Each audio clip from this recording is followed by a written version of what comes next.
Thank you for watching our video today. We're going to show you how to access your IRP Google folder as well as your IRP Completion Tracker. We're also going to just show you briefly how to use your tracker. So if you are trying to access your IRP information, all of our academic coaches have access to the wonderful K5 toolkit that Ms. Demery has created for us. And so if you navigate to that tab at the bottom that says IRP trackers and school IRP folder links, you'll see every school listed here, as well as access to the tracker and access to your school's IRP folder. It's actually access to the BOY tracker, access to BOY IRP folder. Okay, so you can access it this way, or if you don't feel like locating that academic coach toolkit, you can go to the district webpage or your school webpage, scroll all the way to the bottom where it says quick links, and click on multi-tiered system of support. Everything IRP can also be found on this site as well. So you'll see all of the different IRP resources here. What I want us to do today is just kind of show you where you can locate and access your tracker and folder here from the Google site. So one of the things I want to just briefly discuss is that depending on your role, you will have certain access. Now, teachers have access to this Google site, and I hope that they find that that the resources that we've linked here for them are easy to access. However, teachers will be able to see this tab. They'll be able to click on it, but they do not have any access to the items that are linked here. Okay, as you can see here, they have no access at all. So it's really not worth their time. They're not going to get access. I won't grant it. I just really wanted to show you who did have access. So your principal, your assistant principal, if they still are not aware of how to locate their school MTSS folder, they can come here. It's a quick and easy way for everybody to access what they need. So notice that academic coaches, you have editing rights to the IRP Completion Tracker. That's because we need your help with monitoring completion and making sure that teachers have done a good job completing those IRPs. So I'm just going to quickly show you this. So if you're trying to get to that BOI IRP folder that it will house your completion tracker as well as your grade level folders that will eventually house copies of your IRPs. So I'm just going to quickly show, if you click on that, it's going to show you everybody's folders are set up the same way. You'll see your tracker here, and then you'll see a folder each for each grade level. Notice that it's BOI, so I don't have a kindergarten folder because kindergartners we don't initiate IRPs after BOY for kindergarten students. That's why you won't see a folder there for kindergarten. Okay, and eventually, once the IRP window due date passes and everyone has done their edits and all that good stuff, I will run your PDF copies that you and the principal and assistant principal can access that will live in these folders, so you guys can kind of see those as well. But those won't be in there until all of the I's are dots and the T's are crossed on those IRPs. So easy, quick way. I don't want to have to go look at that folder. All I'm interested in is just monitoring and checking, completion rates for teachers completing IRPs. I'm just going to click on my IRP tracker. These are the tracker as well as the folder are school site specific, meaning that, and I'm going to use Dr. Locklear since she is our academic coach at Peterson. So if I'm Dr. Locklear and I'm at Peterson, only I will have access if I click on this link. If only Dr. Locklear and only her principal and the assistant principal at Peterson Elementary will be able to access this information. Okay. If anyone else tries to click on it, it's going to force and say, you don't have to request access, but guess what? They won't get it because only the IoT in the building will have access to the tracker and the folder. Okay. So I've got my tracker open. What do I do? So everybody's tracker is built the same way. I have downloaded, copied, and pasted all of your students who were assessed at BOY. Okay, so the first tab here will give you every student, will give you all of their scores, and even give you grade level, give you some other different demographic information as well. But what I'm most concerned with is just making sure that you have access to the raw data at your hands. So I'm going to move on over to my BOI IRP tracker. And as you can see, everyone's looks the same. You're going to have a column that asks you, was a BOI IRP completed for this student? If there is not an IRP in place for this student, you're going to have to select from some reasons as to why. And then I just added a column here if you need to add some additional notes for yourself or for the team or just whatever. It's just, another way to be able to collect some data on why or why not we don't have IRPs in place. So on your IRP tracker, I have already filtered and copied and pasted from your raw data. I copied and pasted only the students on this tab who should have an IRP in place based on their BOI composite level. Okay. Now, remember, IRPs are generated at BOI for first, second, third grade, and third grade reading retained students, but we only look at composite performance level as an indicator for first, second, and third grade students. Our third grade reading retained students, and let me scroll down, I'm sorry. Let me take that out. So if I get all the way down, your third grade reading retained students are actually pulled and amplify as grade level 4.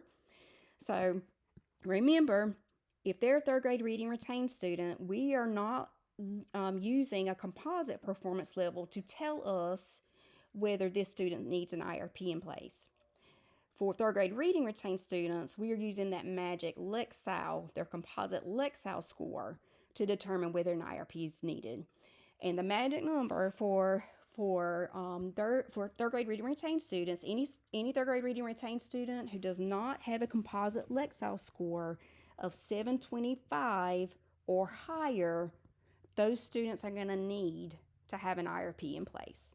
So as you can see, if I were to look down this list, you can see that none of these third grade reading retained students have met that mark. Okay, which tells me all of these students should have an IRP in place.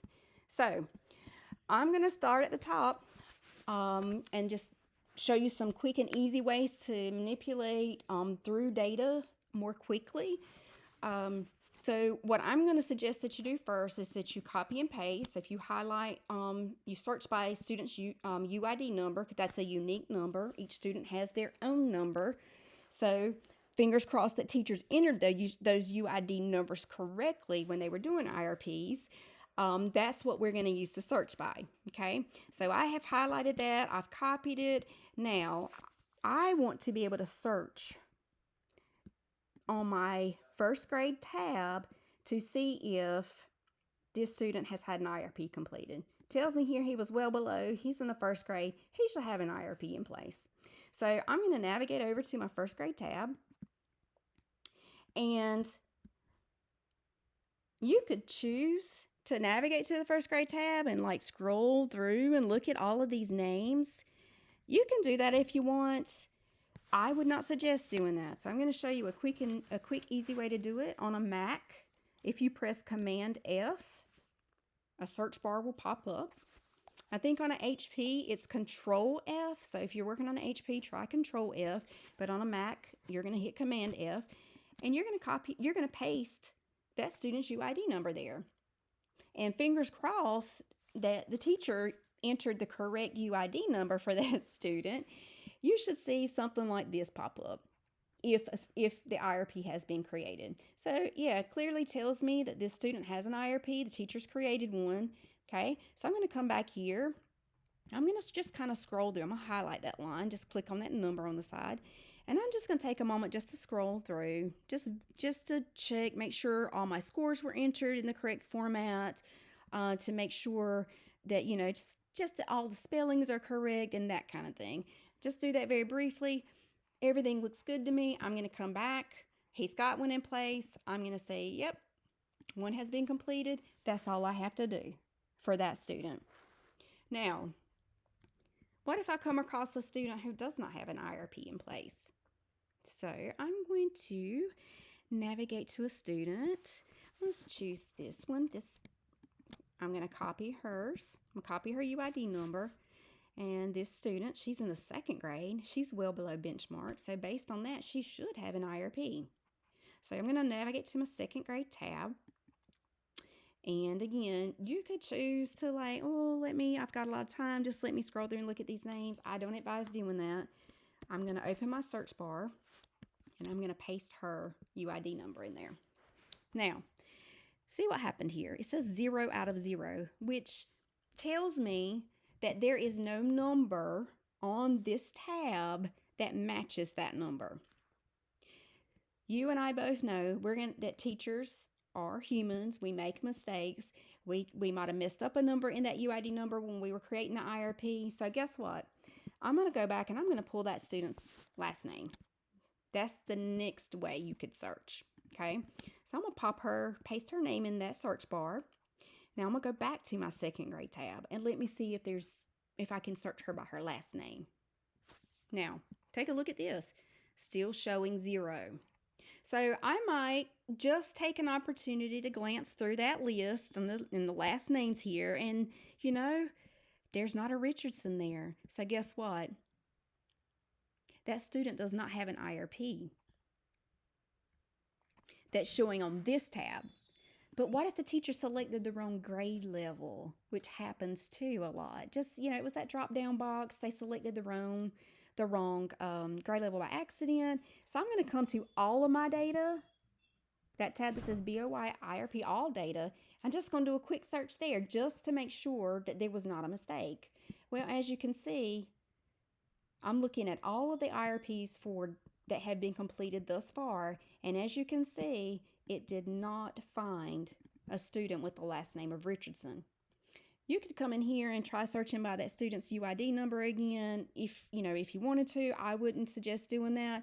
If you've checked in all of those places and you cannot find a match anywhere on the All Data tab, then chances are highly likely that student does not yet have an IRP completed. So I'm going to come over here and I'm going to select no. Now guess what? That's not where it stops if there's not an IRP in place. We're going to want to know why one's not in place. Now, if it's before the IRP deadline, then it might just be the teacher needs a few more days, or you might need to touch base with that teacher and just say, I was monitoring your IRPs and I noticed that Jania's had not been completed yet. Can you give me a little bit more information about that?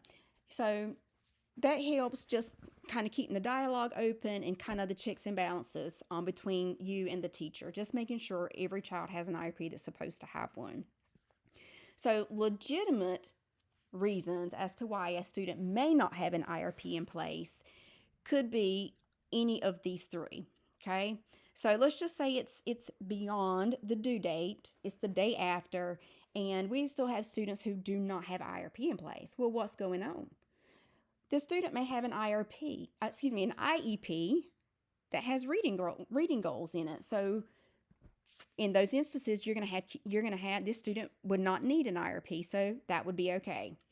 Well, it could be that the student was with you during the assessment window, but somehow managed to transfer out to somewhere else, and there just literally was not enough time for an IRP to be generated. They were only with us during the assessment window, and we just time got away, and they have moved out to another school already. That is a legitimate reason as to why this student doesn't have a IRP in place. So student transferred prior to the IRP being developed. And in my additional notes, if I know anything about where that student might have transferred to, or, just some information, just basic information, like I would put it there. If I know that student transferred to another school within the district, I might type that in, okay? There also could be this. It could be that for whatever reason, the student was not enrolled in your building during the assessment window, and maybe they came from out of state, so we don't have any Amplify scores. So That could be a reason that the student has recently enrolled in your building from out of state and does not have any Amplify data. That would be a reason not to have an IRP in place. You could also have the situation in which a student is in your building, for whatever reason wasn't assessed. Maybe they were absent multiple days during the assessment window, but now they're still sitting with you and they do not have a benchmark assessment score. This is when you need to reach out to Ms. Kim Demery, because Ms. Kim Demery can work with you so that between you, the academic coach, and Ms. Kim, you guys can look at some progress monitoring data points, and Ms. Kim can work with you on developing a composite or a Lexile level based off those progress monitoring data points. But again, if this reason is selected, this last reason, please reach out to Ms. Demery so that we can make sure if a composite or Lexile level can be determined, she can help walk you through that process. And so we can get an IRP in place for that child. Okay, so those are the three I would call legitimate reasons as to why an IRP would not be in place. If for weird things happen, so if for some reason that you're going through your list and that student does not have an IRP and none of those reasons explain why, please provide a written rationale in the additional notes for us. Okay, now that is the IRP tracker in a nutshell. What we'd like to see from all academic coaches is that while teachers are developing IRPs, that you're doing this. Maybe you've built into your schedule, 10-15 minutes during the day where you can come in and you can just kind of spot check on a daily basis until the deadline. If you need to make any changes, just put your cursor, highlight the bar, and just hit back. So this is not difficult to operate. But now again, the tabs here, the Dibbles 8 raw data and the BOI IRP tracker, only the academic coach has editing access. So only the academic coach can come in and designate and provide the rationale as to why a student would not have one in place.